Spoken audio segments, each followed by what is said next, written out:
Hello, friends, and welcome back to Malicious Compliance Stories.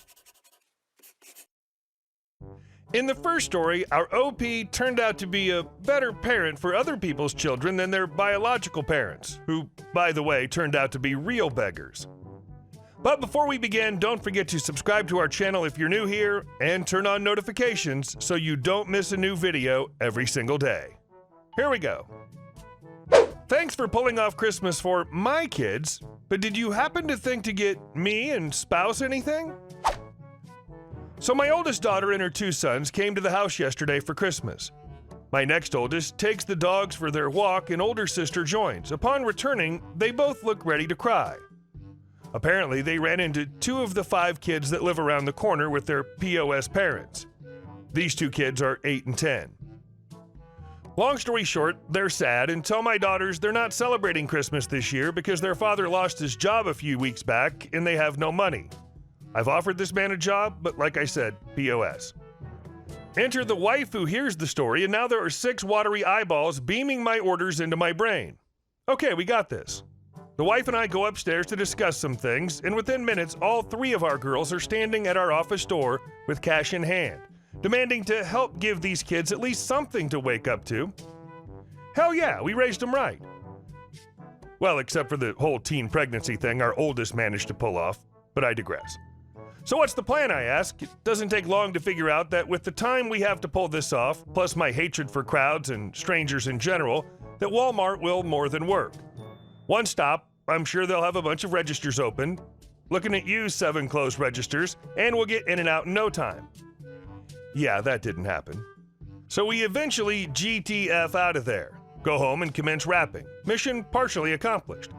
I walk over to talk to the parents who knew our intentions and didn't care to join us on our trip. We devised a plan to bring everything over late last night, and of course their kids were still running wild. Like, really? You knew what we were doing. Cut to this morning at 7:45. Not 8:30, not 9, 7:45. Supermom knock on the door. Oh hey, I was just outside smoking a cigarette and wanted to ask you a question. The woman looked me dead in the eye and asked if we forgot to get her and her husband gifts to swap. I guess she didn't see me about to stroke out because she followed that up with, and I can show you this on a Ring doorbell video if you don't believe it. Did you happen to look for a Nintendo Switch or a PlayStation 5? And that's when I died and reincarnated in my present dumbfounded form. I don't know exactly how the wife handled her after I walked in the house, and I don't care. F her and him. The friggin' nerve of some people. Those kids will have a good morning despite their parents. And our second story. A firefighter at the scene of a fire. Imagine that. So this happened a couple of months ago and it made me laugh, so I hope y'all enjoy. It's kind of long, so please bear with me. I should start off with, I'm a career firefighter. It's my main job and has been for over a decade now. And for the record, I'm off duty during this story. My wife and I were out on a date night in a big city we live just outside of. We love the city, but don't really go down into town too often. So we had a nice dinner at my wife's favorite restaurant, then went to a small carnival-like setup on the rooftop of a building nearby. It was a fun evening, and as it was getting late, we decided to leave and find something else to do. As we made our way down through the building, a very old department store that later served as a government building for a while before being repurposed again, we wandered through some of the stores. We finally make it to the front door of the building, and I hear sirens in the distance. It's at this exact moment that I smell smoke. Now, having worked for one of the busiest departments in the South, I know what is burning by the smell of the smoke. We look over, and there's a column of dark smoke and fire coming out of a building. Being that we knew the area well, we immediately knew what building it was, event space and kind of a weird antique store. We walk up the sidewalk across the street from the building to get a closer look as the firefighters arrived en masse to get the blaze under control. By this point, a crowd had gathered on the sidewalk to watch all of this unfold. My wife is asking me questions because she doesn't ever really get to see me in action. Another story for another time. And I'm explaining how to read the smoke, tell what's going on with the fire, and what the units inside are doing, that kind of stuff.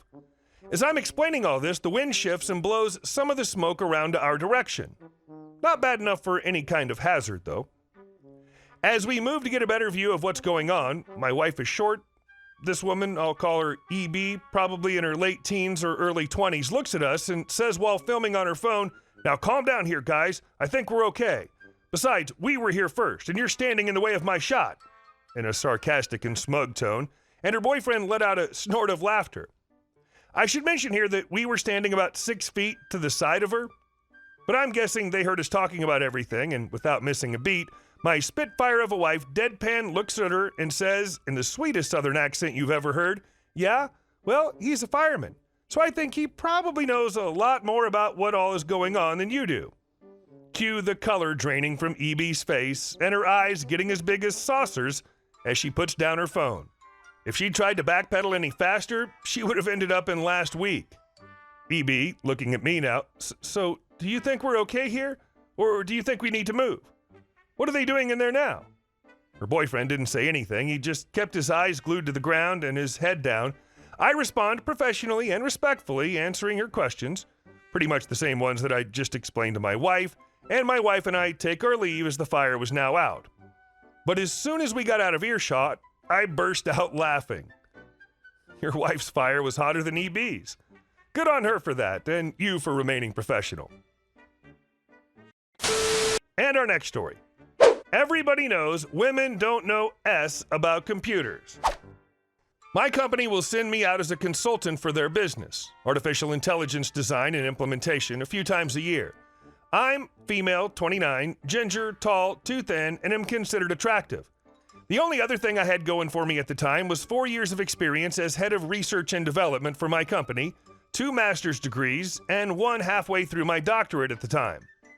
The IT manager and I took lunch together to discuss some of the problems facing us away from the fray and interruptions of the department. Considering the morning, a glass of wine was a welcome relaxer before lunch. All of a sudden, I hear a screech from the restaurant's entrance. There he is, sitting with a whore. I look up and see a mid-40s woman pointing directly at our table.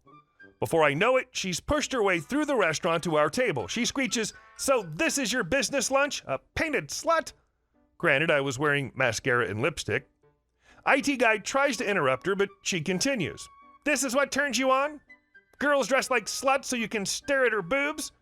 I was wearing a pinstripe women's business suit with a pale yellow blouse with only the top button undone.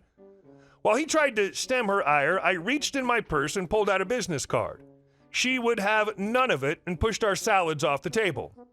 "Ma'am," I said, "here's my business card," as I extended my hand. She pushed it away and continued, "You don't think I know how business works? They send whores like you to seduce men like IT guy into signing contracts. Everybody knows women don't know S about computers."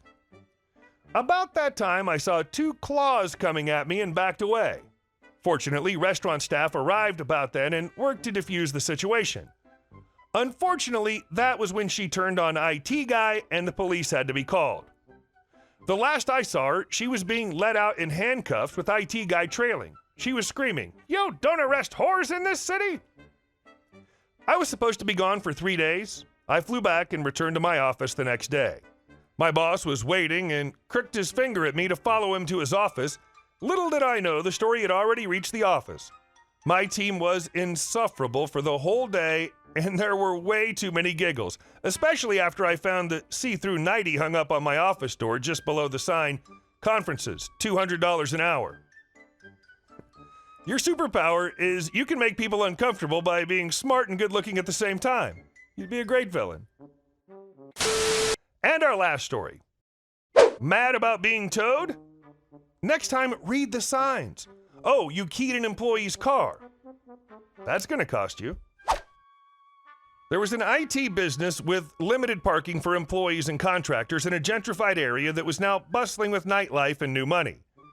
Because parking was so scarce, the IT business had put up multiple signs and even installed cameras to let people know that parking was not allowed there without prior permission. Those who do so are often towed away very quickly. Most people get the message straight away, but some unfortunate people refuse to read the signs. Enter douchebag in his BMW. Mr. D-Bag parked in the no parking zone and promptly left for an extended period. Plenty of time for the tow truck to sneak away with his vehicle. Now, when this happens, you simply call the number already on the signs and pay a fee to get your car out. Because it happens so darn often, the fee's considerably lower than getting your car towed in other areas. The IT business does not make a cent from having cars towed.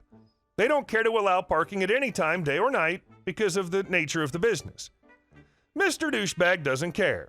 He rings the tow company and demands his car back, and then promptly keys an employee's car after kicking the defenseless vehicle.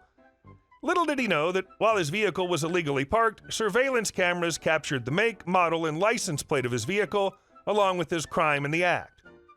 The IT company sent the footage to the police, who later visited the man at his home. The man completely denied everything, saying it wasn't him in the video, and the police ended up dropping the charges. Our hapless employee was stuck with damages to his vehicle without any more recourse. Or so he thought. As Mr. Douchebag was preparing for the next level in his burgeoning career, his potential employers revealed a video had surfaced detailing his exploits. The employers decided they did not wish to hire a man who would so wantonly destroy private property, disregard posted warnings, and vehemently deny the allegations, despite being presented with overwhelming damning evidence. Douchebag then contacts the IT company, pleading with them to remove the video, to which they comply, if he agrees to fully pay for the damages to the employee's vehicle and provide a written apology. He refuses at first, but realizes he'll be stuck without future economic prospects, and he eventually relents. Hey guys, thank you all for watching the video. I'll see you in the next one.